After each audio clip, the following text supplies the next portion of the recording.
Welcome back to Them Brothers from Inglewood podcast. We're so excited to share with you once again. This is Charley Mack. I'm Hoopie, your co-host for this evening, and we just kind of want to introduce a subject that I believe will engage you, and it would also be familiar to some of the things that you face on a regular basis. We want to say thanks to the Coalesce Group for being our sponsor and sharing, wonderful gifts and ideas that you are presenting to the educational community. We commend you and say thanks for finding us worthy to be one of the ones that is carrying your name. So thanks again to you. And for those that are interested in becoming a sponsor, we welcome you. We have information in the link, and you can reach out to us on any of our social media platforms.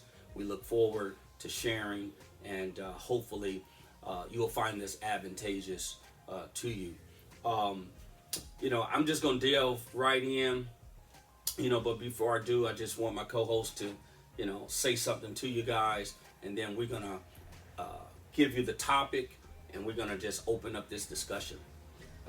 We back once again, guys. So we just here to give you guys a little bit of our opinions, and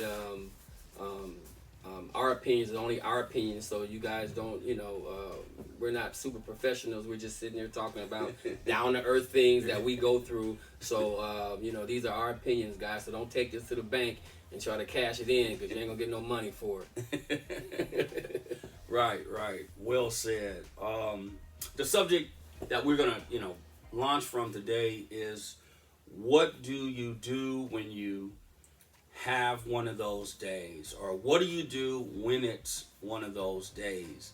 And I know that that's kind of loaded in itself, because we always have something to contend with. Right. And the first question that I'm just, going to throw at you is, what is the first thing that you do in the morning when you wake up? I'm a pretty early riser. I'm up at 3 a.m. My alarm clock goes up at 3 a.m. I go to bed pretty early. Okay. And I try to get up, and if I'm not too busy or if I'm not in a rush, I'll try to get about a 15-minute meditation in every morning, because that meditation is going to set the tone for how my day is going to be. Wow. So I try to get in a good meditation. Okay. Yeah, I agree, because it's like the mindset, your frame of mind pretty much sort of sets the tone, for what you're going to be facing. Also, you want to regain focus. Right. You want, whatever that task might be, you want to be focused in executing that. I'm also an early riser. I'm usually up between 3:30 and 3:50. Oh, wow. 4 a.m. is when I'm pretty much when my feet are hitting the floor. Right. And so then I kind of function from there. I prepare to exercise. Right. After prayer, I pray first, and then I usually exercise, and then I begin my day, moving forward. Do you find that getting up early in the morning, you can accomplish a whole lot by 8 a.m.? Yeah.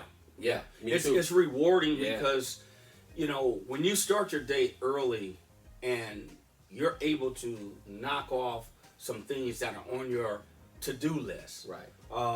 I think by, a certain point of the morning, you feel even better because you've gotten so much accomplished. Yeah. There's a sense of accomplishment when you start early and you're on time for it. Yeah.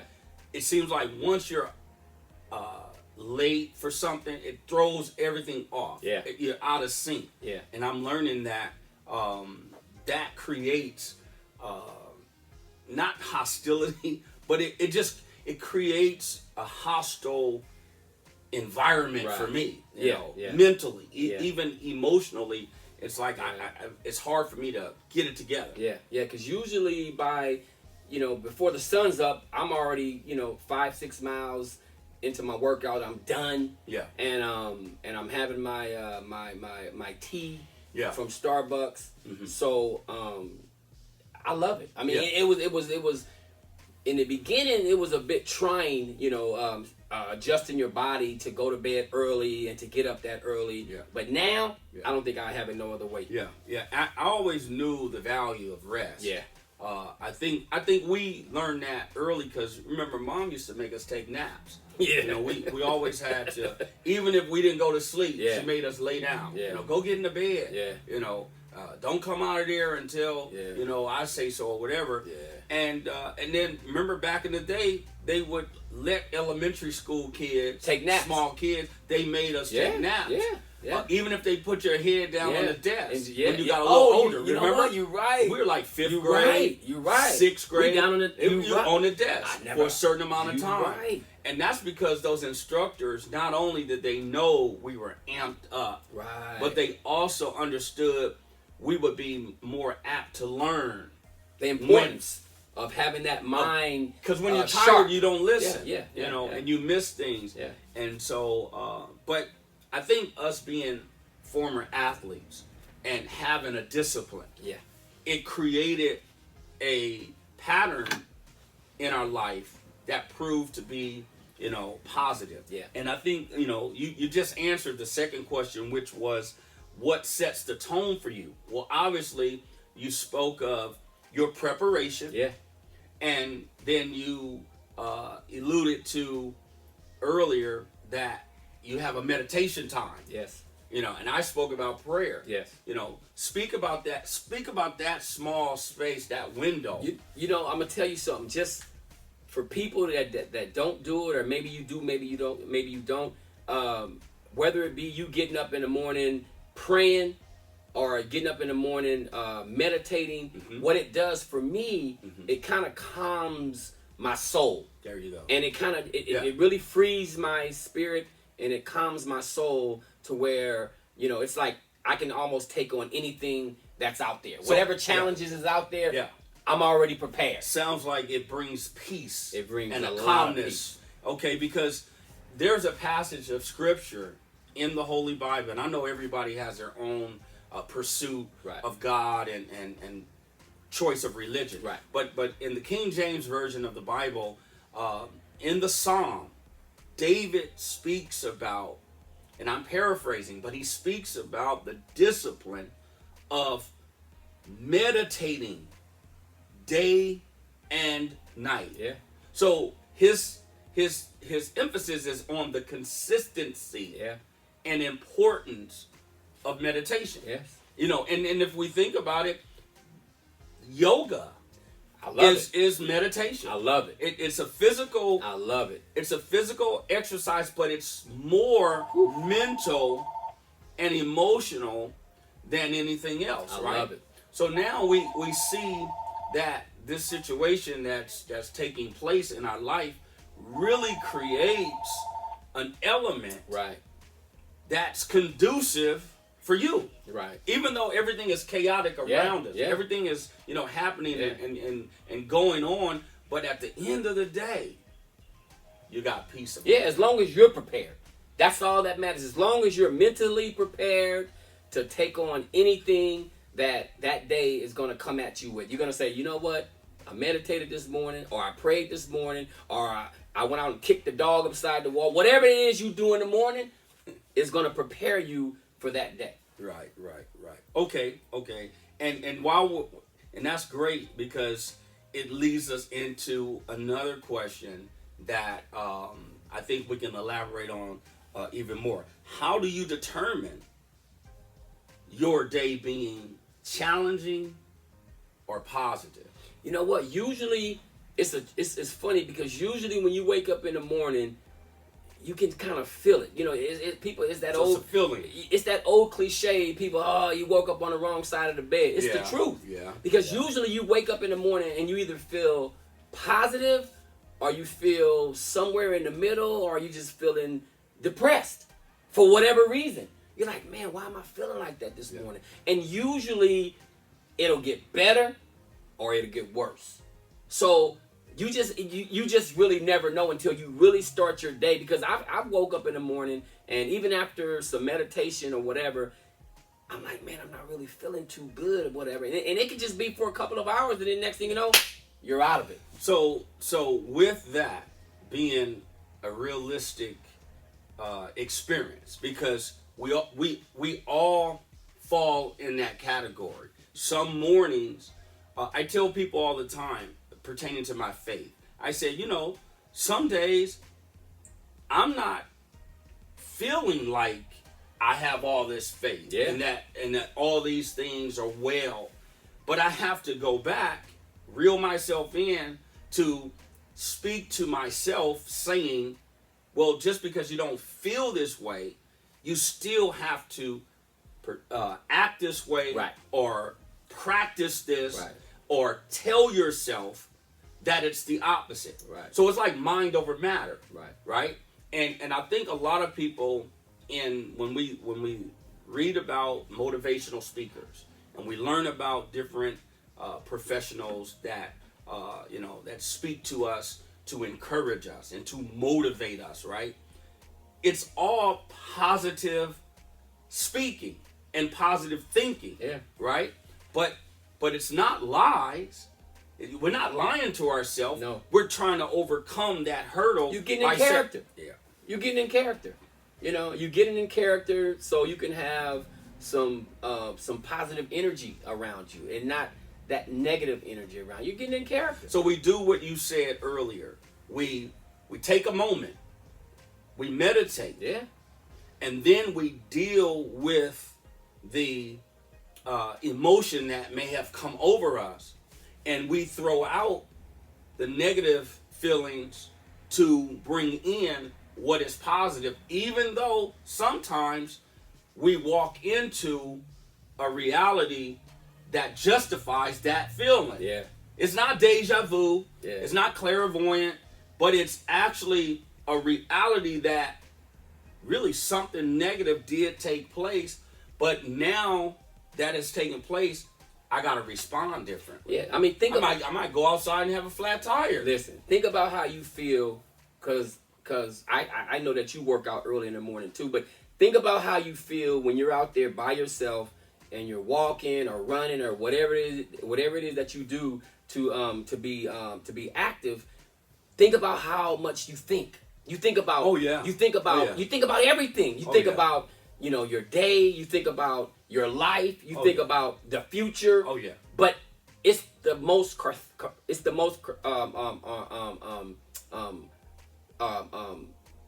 It's just the most relaxing thing that you can ever do is when you're out there, man, and you're running or you're walking or whatever, dude, that's when you do your best thinking. It's cathartic. It's so cathartic. You do your best thinking when you're alone. Oh yeah, because you don't have nothing but your thoughts. Exactly. And then you also have time to listen. Right. See, I think a lot of people we listen to our inner self. Right. And we sometimes make poor decisions. Yes. Because a lot of it is emotional. Yes. But you hear your inner self so that you can rationalize the information to make a solid decision. Right. Or make a choice, because now you've heard the worst, you've heard the best, now you got to get in the middle of both and say, well, if I do this, right, what will really happen? Right. Am I prepared to bounce back? Yeah. If I don't get it right on this time. Yeah. You see, so in other words, it's almost like a time to strategize. It's like a mental crossroads. You get there, it's like, oh man, do I go right? Do I go left? Do I go here? It's like a mental crossroads. Yeah, and then you can always tap into a reliable source, whether it's reading something or actually talking to someone. Yeah. And pitching what your crossroad is so that you can get a confirmation. And you might have to go to 2 or 3 sources. Yeah. But then once you hear those 3 options, now you can go back and say, I got it now. One thing that I pride myself on, and I'm not one of those men who is ashamed, but man, I have no problem with unleashing whatever it is that's on my heart or my mind or my spirit to a unbiased person. Whether it be a therapist, whether it be a friend, whoever it is. I'm the same way. Yeah, to get that off your chest. Yeah. it's the most cathartic thing you can do because now you're talking to someone who's not judging you because they don't know you to judge you. Right. So they're biased. They're unbiased. They're unbiased. Yeah, they're it's not like talking to your wife or your girlfriend or your best friend because they're gonna lean towards you because they know you. They know you. Yeah. But when you talking to a therapist or to a doctor or to anybody who will sit and listen with an unbiased opinion, oh man, it's the most cathartic thing you can do. Well, it's great that you said that because most men won't. Right.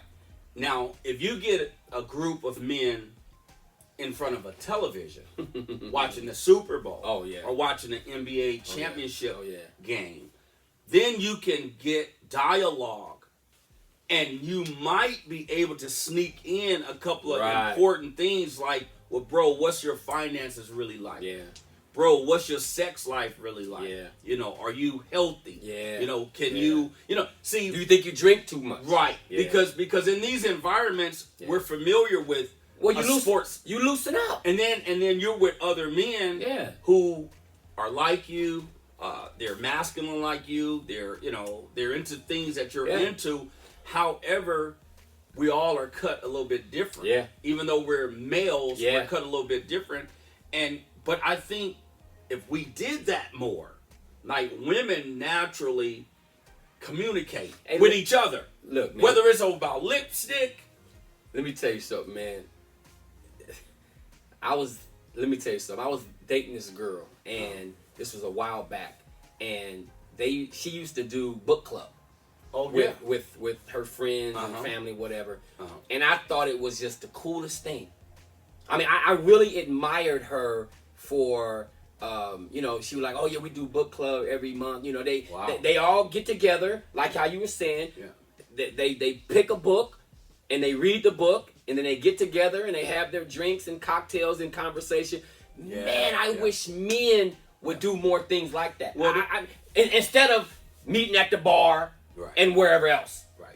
How come men can't do book club? Right. Or something like that? True. That's very true. But you remember when you had the business and these guys would just congregate every day. They thought we were open. Right. They came and they sat around and it was therapeutic. Yeah. And guys would come in there and I was like, why are you messing with this guy? He's gonna bag on you. He's gonna demolish you. He's gonna unleash on you. But that was, I believe, that was therapy for them. They to wanted hear you crack on them and do certain things that brought laughter. Okay. I believe that was therapeutic. Yeah. And if you remember, we got a lot of content.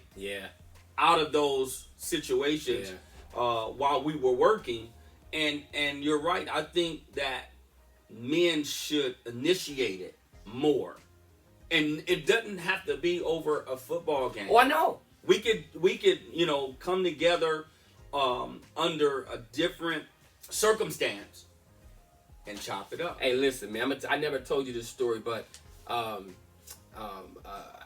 know the guy, Judge Judy's bailiff, Bird, Petrie, the brother. Let me tell you how I met him. So one day, I was going to the bridge. I was always going to the bridge to get dinner or whatever. So it was me and Kev. One time. So we walking and I would always see him at the bridge, but I never said nothing to him until his last time. So I walked up on him and I'm like, hey, what's up, Bird? And he's like, hey, what's up, man? Cool dude. He 6'3", tall dude, big dude. He looked tall on top. Big dude, he's 6'3". Mm-hmm. So I said, let me ask you something. I said, man, honestly, tell me how Judge Judy is. Really. Okay. So he went to say, look, man, he said, what you see is what you get. But that said a lot. But I said that to say this. Every Wednesday, he was meeting 3 of his buddies for Bible study. Wow. At the bridge. Yeah. They was meeting at that bookstore, and they would have their little table, and it was like 4 of them. Yeah. Every single Wednesday, them brothers would meet for Bible study. I used to go to that bookstore a lot. They used to meet for Bible study, though. But that's what I'm talking. I think men need that just like women need that. Yeah. But I just think it was the coolest thing that this dude was, like. Well, yeah, because I think most of the time, and we're still talking about, what it's like to have one of those type of days. Right. Because sometimes even when nothing is bothering us, there is no challenge, we need to get away. We need to call it a day and say, you know what? I'm going to call in. I'm not going to work. Yeah. But I need some time. Yeah. Whether it's taking a drive, whether it's going, to a bookstore, or whether it's going to just, sort of, people watch. Anything, I find myself people watch. Oh, I love it. Anything therapeutic. If they gave me a job at the mall or any beach, just here, sit on this bench here and just watch the people. Yeah. Oh man, it's the best. Yeah, I like the people. Oh, it's the best. I think everybody does. Yeah. I like the people. I think everybody does. And I find myself going to the beach, Redondo. Yep. Which this was, I lived out there years ago. Was it Catalina? What street did you live on? Off of Catalina. I was over there and yesterday. PCH. Was it Catalina? Well, it was between PCH and Catalina, but it was off of Avenue G. Man, you was right there. I was right that a block away from the beach. I remember that apartment. And so, I would go and work out every morning early, 5 mornings a week. Right. And then, man, I would just sit and I would look at the glorious ocean. Man. The sand. Man. Whereas, like in Scripture, the Bible says that you can't even number the sand. No. It's too many pebbles, and then how the ocean, I had this, this really strong revelation years ago about the ocean not coming upon the land, washing everything and everybody away. Yeah. And the lesson turned out to be the lesson of obedience. God told the waters that it could only come so far upon the shore. Yeah. Right? So those are lessons that you learn when you take time to explore within yourself. Yeah, exactly. So I think setting the tone for any day that we're allowed to get up has a lot to do with how we see it. Yeah. How do we see this as opposed to what it really, what our experience is. Let me ask you something. Have you ever been having like a real good day and somebody messes it up or tries to mess it up? Yeah. How do you bounce back from that, and how do you deal with that? I deal with it like this. I try to acknowledge what this might be. Meaning, I may not know the matter or the reason, but I try to look at it as, okay, this is a disturbance that's happening to get me off. Right. Because I didn't do anything to merit this, right? So then I realized I'm not going to let you pull me into that. I might hear you out, and then I'm big enough to say, you know what? I don't need this today.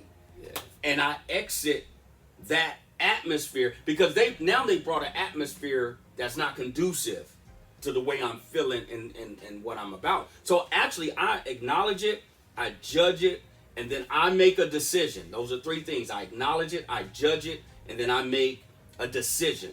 Now I'm not judging them, I'm judging the atmosphere that I'm now placed in. Yeah. It's hostile, it's uncomfortable, it's inconvenient, and it's not deserving.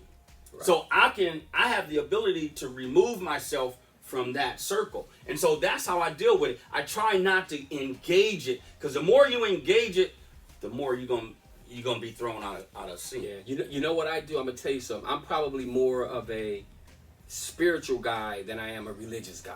Right. So what I do is everything that happens in my day is for a reason. Of course. Everything that happens to you is for a reason. So what I do is, because it can easily throw you off. I mean, let me see, this is Tuesday. I think Saturday I got thrown off. I got up early in the morning. I went to go pick somebody up. That person, I got up out of bed, went there, 11 miles, got canceled.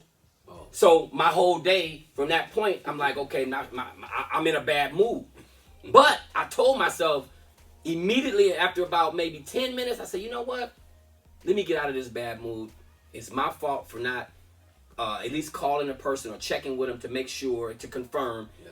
And I said, you know what? It happened for a reason. So something else is going to be good for you within that day. And it was. The day ended up turning out a great day. So you can't let one little thing turn your whole world or your whole day around because one little thing happened. That one little thing happened for a reason, but you have to recognize it. Right. You have to recognize it and say, "Oh, exactly." And that's what I was saying about those three things. I acknowledge it or recognize it. Yeah. And then I judge it, and then I make a decision. So in order to judge what's going on is to rationalize it, like you said. Everything happens for a reason, man. So now you're judging this situation that you're faced with to make a sound decision. Listen, things happen in your life for a reason. People enter your life for a reason. Even if it's for a short period of time. Even if it's for 5 minutes, 20 minutes, an hour, 10 years. Everybody enters your life for a reason and a purpose. And you have to recognize that. And people don't understand that. I've met so many people that, they're so quick to, oh, no. You don't even understand. You running from your blessing. You don't know why that person entered your life. Right. You don't know why that woman or that man or whoever said something to you or whatever. You don't know why they entered your life. Right. Everybody's entering your life for a reason. For you to learn from whatever they have for you to learn from. But people don't want to recognize that. Well, I think most people, they move from emotion or past experiences. They group everything together. Oh, I've seen that before. I've done that. I'm cool. instead of exploring your everyday activity, because every day is going to be different. Nothing is going to really be the same. No. And so I think it's almost like when people see a glass of water and it's not all the way full. Right. So some people might say, well, why'd you give me a half empty glass as opposed to half full? Yeah. So that lets you know that there's different ways that we view situations and that we can learn from everything and everybody. Yeah. So I think, as we kind of bring this to a close, I think the primary goal should be for each and every one of us is that we're going to approach every day positively and optimistically so that we can ultimately get to the end goal. Yeah. Because no matter how you put it together, no matter how long you planned for it, things happen. Yeah. You gotta be able to adjust. I worked with a guy at FedEx many years ago, and this guy was one of the wisest, young fellas that I had engaged with in a long time. Mm-hmm. And there was one thing he would always say every time we would come into the break room. He would say, "Wow, what a morning," and we would say, "Yeah." And then you would hear all the complaints. Right. And then he would laugh. Right. And he would sit next to me. And he would say, "See, Cam, they don't know how to twist," And I was like, "What you mean?" He said, "Life is full of curves and turns, and you gotta duck. He said, "Bro, you gotta learn how to twist." Yeah. So what he was saying is, you gotta adjust. Yeah. And that was so. It seemed like it was small, but it was so powerful because I never forgot exactly what he was saying. He was saying that basically a lot of people are really crying out.